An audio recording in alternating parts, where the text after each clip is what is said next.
In this movie, I'll show you how to convert a smart object to layers. So think of it this way.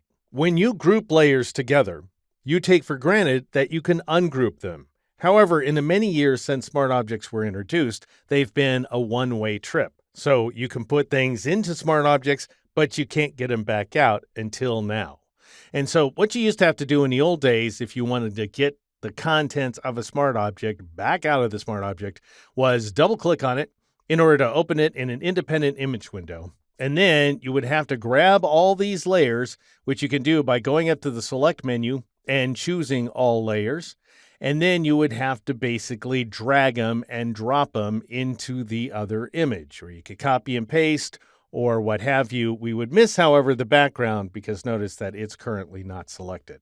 Well, now there's a much better way to work, and it's very easy as well. So I'll go ahead and close this image without saving it.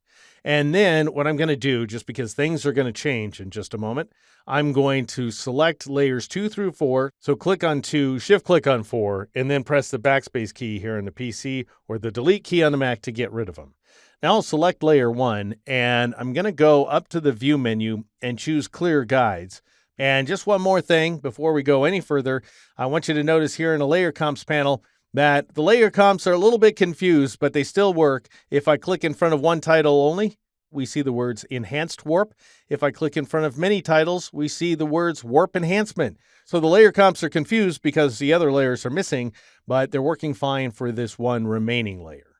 All right, now let's take that smart object and effectively ungroup it by first making sure that the rectangular marquee tool is selected up here at the top of the toolbox. That is the default tool inside Photoshop, and it gives you the best access to shortcut commands. For example, if I now right-click, I can see this command right here, convert to layers. If for some reason you're having problems finding this guy, then you can go up to the window menu and choose the properties command. So the properties panel is holding more and more context-sensitive features inside Photoshop, at which point you'll see this button, Convert to Layers. Just go ahead and click on it.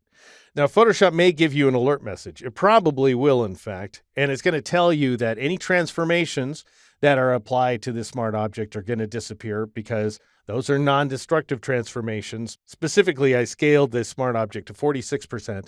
We're necessarily going to lose that, and you're also going to lose any smart filters you might have applied, which is the way it is. So just go ahead and click OK to acknowledge that's the case, and now notice that we have access to all of our original layers. And if you want to see what that looks like, I'll go ahead and hide the properties panel, and I'll twirl open this group. So the smart object has been converted to a group. I'll go ahead and twirl it open here, and you can see you have access to everything that we saw just a moment ago, including that background, which has now been converted to an independent layer, as opposed to a flat background like the white background below.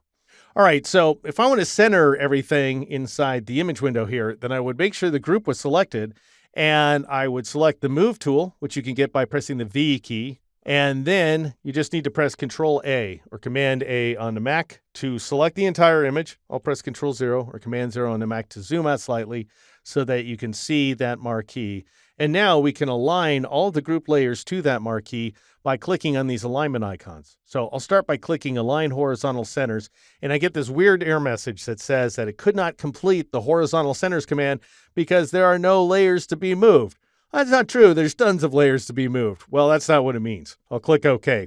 The problem is that this background right here is locked. Unlock it by clicking on its lock icon and then return to the options bar and click on Align Horizontal Centers and then click on this guy, Align Vertical Centers, and that will go ahead and align everything. And now I'll press Control D or Command D on the Mac to deselect the image.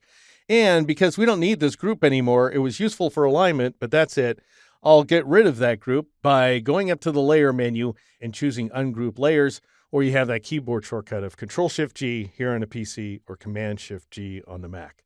Now, currently, the canvas is a little smaller than the layers that it contains, and to show you what I mean, I'll go up to the Image menu and choose Reveal All, which will expand the canvas to contain all the layers, and it does grow, as we're seeing right here.